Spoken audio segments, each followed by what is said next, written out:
दोस्तों, आज हम एक ऐसे महान योद्धा की कहानी सुनाने जा रहे हैं जो जंग के मैदान के बादशाह मानने जाते थे और इन्होंने एक भी जंग अपनी पूरी जिंदगी में नहीं हारी। इन्हें अनडिफीटेड कमांडर भी कहा जाता है और जिन्हें इस्लाम के सबसे ताकतवर और बहादुर सेनापति के तौर पर जाना जाता है।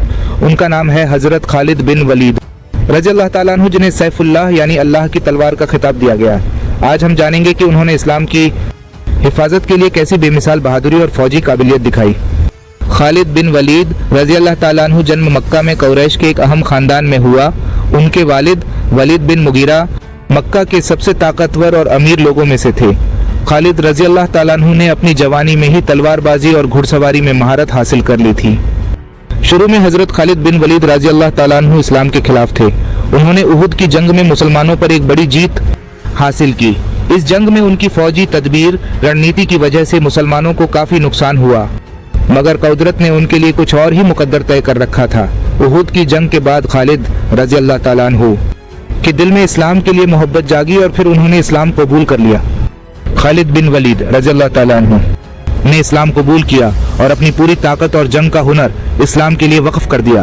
वो हजरत मोहम्मद सल्लल्लाहु अलैहि वसल्लम के सबसे वफादार और काबिल सिपाही बन गए। इस्लाम कबूल करने के बाद उन्होंने कई जंगें लड़ी, जिनमें उन्होंने अपने शौर्य और फौजी तजुर्बे से मुसलमानों को बड़ी जीत दिलाई। मोता की जंग हजरत खालिद बिन वलीद रज़ी अल्लाह ताला अन्हु की जिंदगी की सबसे अहम लम्हों में से एक है। ये जंग इस्लाम की तारीख में एक नाजुक मोड़ साबित हुई। इस जंग में खालिद रज़ी अल्लाह ताला अन्हु ने सिर्फ 3000 मुस्लिम फौजियों के साथ 2 लाख के बाइजेंटाइन फौज का मुकाबला किया। इस जंग में हजरत खालिद रज़ी अल्लाह ताला अन्हु की फौजी तदबीर और होशमंदी ने मुसलमानों को बड़े नुकसान से बचाया और फौज को महफूज वापसी का रास्ता दिया। इसी बेमिसाल बहादुरी पर उन्हें सैफुल्लाह का खिताब मिला। इसके बाद हजरत खालिद बिन वलीद रज़ी अल्लाह ताला अन्हु ने इराक और शाम में बड़ी फतहें हासिल की। उन्होंने अपने फौजी तजुर्बे की बदौलत इस्लाम की हदों को फैलाया और इस्लामी सल्तनत को नई बुलंदियों पर पहुंचाया। उनकी सरपरस्ती में लड़ी गई जंगों में सबसे मशहूर यरमुक की जंग है, जिसने बाइजेंटाइन सल्तनत को घुटने टेकने पर मजबूर कर दिया। लेकिन हजरत खालिद बिन वलीद रज़ी अल्लाह ताला अन्हु की जिंदगी जंग और फतह से भरी हुई थी, मगर उनका इंतकाल बिस्तर पर हुआ। उन्होंने आखिरी वक्त में कहा था, मेरे जिस्म पर एक भी इंच जगह ऐसी नहीं है जहां तलवार, भाले या तीर का निशान न हो। फिर भी वो बिस्तर पर ही दुनिया से रुखसत हुए। हजरत खालिद बिन वलीद रज़ी अल्लाह ताला अन्हु की कहानी हमें शुजाअत, बहादुरी, वफादारी और तदबीर की सीख देती है।